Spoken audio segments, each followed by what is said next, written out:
विषय है। तो अब यहाँ पे सवाल ये पैदा होता है, मेरे हिसाब से मैं ऐसा सोचता हूँ कि आखिर खाली मुझको क्यों दिखाई दे रहा, क्या वास्तव में खाली मेरा विषय है, ये तमाम लोग नहीं दिखाई देता?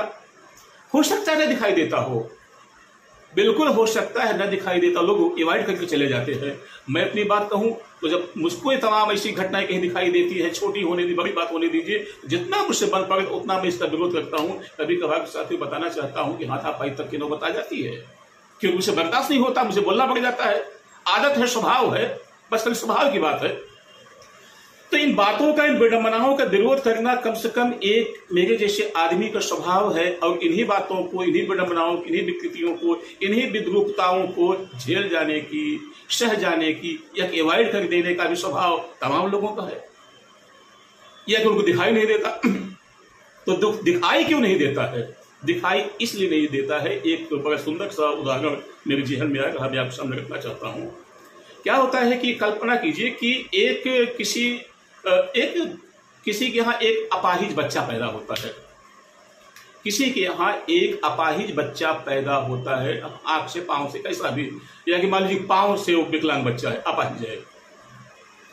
अब क्या होता है कि अब वो बच्चा विकलांग पैदा तो हो गया, तो अब जो देखने वाले हैं उसके माँ, उस विकलांग बच्चे के माँ बाप को ले लीजिए, उनके अगल बगल वाले लोगों को ले लीजिए, सोसाइटी के, समाज के ले लीजिए, मित्र को ले लीजिए, रिश्तेदार को ले लीजिए, उन तमाम लोगों को लगेगा कि नहीं भाई ये बच्चा असामान्य है, ये अपाहिज है, इस बच्चे के पांव में मतलब कि विकलांगता है, यह बच्चा पूरी तरह से नॉर्मल नहीं है, स्वास्थ्य नहीं है।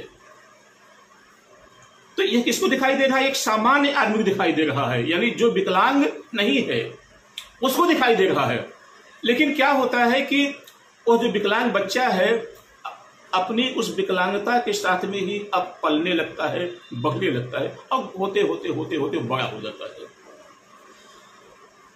अब तमाम लोगों को, यानी कि सामान्य लोगों को विकलांगता दिखाई दे रही है, लेकिन उस विकलांग बच्चे को अपनी वह विकलांगता, मैं यूं कहना चाहूंगा कि बहुत कम दिखाई देती है, या कि उससे उसको बहुत ज्यादा तकलीफ नहीं होती है, क्योंकि अब वह बच्चा उस विकलांगता को आत्मसात कर लिया हुआ है। वह विकलांगता अब उसका स्वभाव बन गई है, उसकी प्रकृति बन गई हुई है, उस विकलांगता का बच्चा अभ्यस्त हो गया हुआ है। तो अब वो अच्छे ढंग से मस्त है, हंसता है, खेलता है, कूदता है, अपना एक ही पांव पे नाच रहा है।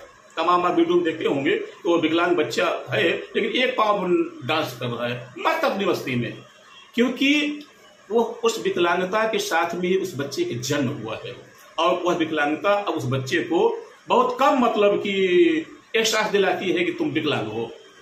हल्का फुल्का दिखाई देता है कि भाई इसका तो दोनों टांग सही, दोनों पाँव सही है, मेरा एक पाँव से मैं विकलांग हूँ, हल्का फुल्का दिखता है, लेकिन उतना ज्यादा दुख उसको नहीं होता है, उसकी हैबिट बन चुकी हुई है। जी हाँ साथियों, बिल्कुल कुछ इसी तरह की हैबिट हमारे पूरे समाज की बन गई हुई है, पूरे मानव समाज की, और किसी भी क्षेत्र को होने दीजिए।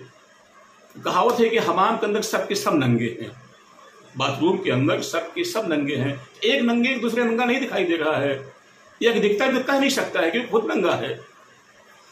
तो कुछ इस तरह का बौद्धिक रूप से, मानसिक रूप से, सामाजिक रूप से, नैतिक रूप से, सब तरह से आज का हमारा पूरा समाज एक तरह से विकलांग हो गया हुआ है, और इस विकलांगता के पूरा समाज अभ्यस्त होता जा रहा है। और आने वाली हमारी जो नई जनरेशन, जो हमारी नई पीढ़ी है, वह भी इसको देखते देखते अभ्यस्त होती जा रही है। अब उसी ढर्रे में हमारी नई पीढ़ी भी लग गई हुई है। यह हमारी चिंता के विषय है। इस विषय पे मैं आप लोगों से बात करने के लिए आया हुआ हूं।